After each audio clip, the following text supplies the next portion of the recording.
28 વર્ષની ઉંમર થઈ ગઈ છે, મમ્મી પપ્પા ચિંતિત છે, છોકરાને છોકરી મળતી નથી, છોકરી મળે છે તો પાસ થતી નથી. આવી જ એક રમૂજ સાથેની ફિલ્મ એટલે કે બિચારો બેચરલ જેની વાત લઈને આવું છું. તો હું છું કલ્પેશ બજરંગી રિવ્યુવાલા. ચેનલનું નામ છે જુઓ પણ વિચારીને તમારો ટાઈમ બચશે. સબસ્ક્રાઇબ કરી દો, કરી નાખજો. ગુજરાતી રિવ્યુ ચેનલ છે. મિત્રો વાત કરી છે બિચારા બેચલર અથવા તો બેચલર બિચારા.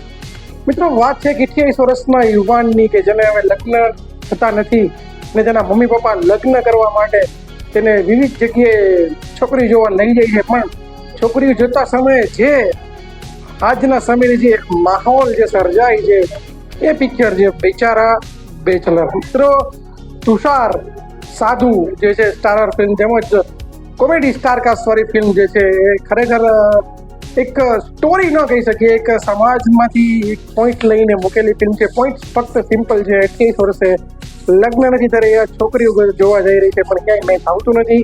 આ જ વસ્તુને હાસ્ય પ્રસંગમાં રજૂ કરતી ફિલ્મ એટલે કે બેચલર બિચારા કેવી કેવી હાલના સમયનું એમાં એક વાત બતાવવામાં આવી છે, પ્રેઝન્ટ સમયની.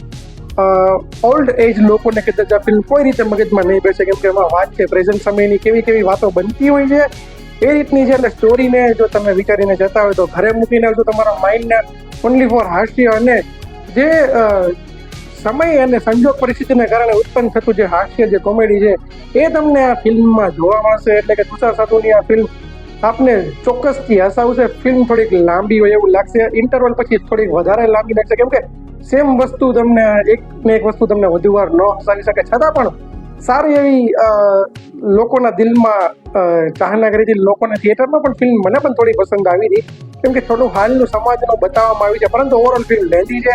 સ્ટોરીની કોઈ પણ એક્સપેક્ટેશન નથી, પણ ઓવરઓલ ફિલ્મ જોવા જઈએ બેચલર બિચારા તો ખૂબ સારી છે. 5માંથી 3 સ્ટાર ફિલ્મને આપું છું. સ્ટોરી જોવાની ગણતરી હોય તો ન જતા, મગજને ઘરે મૂકીને એકદમ પ્યોર નેચરલ કોમેડી ટાઈમિંગ કોમેડીની તમને પિક્ચરમાં જોવા મળશે. તો ન જોયો તો જોઈ નાખવી જોઈએ બેચલર બિચારો, અને ચેનલને સબસ્ક્રાઇબ ન કરી તો કરી નાખવી જોઈએ. તો મળીશું વિડીયો સાથે. ત્યાં સુધી કલ્પેશ બજરંગી ભારત માતા કી જય, વંદે માતરમ.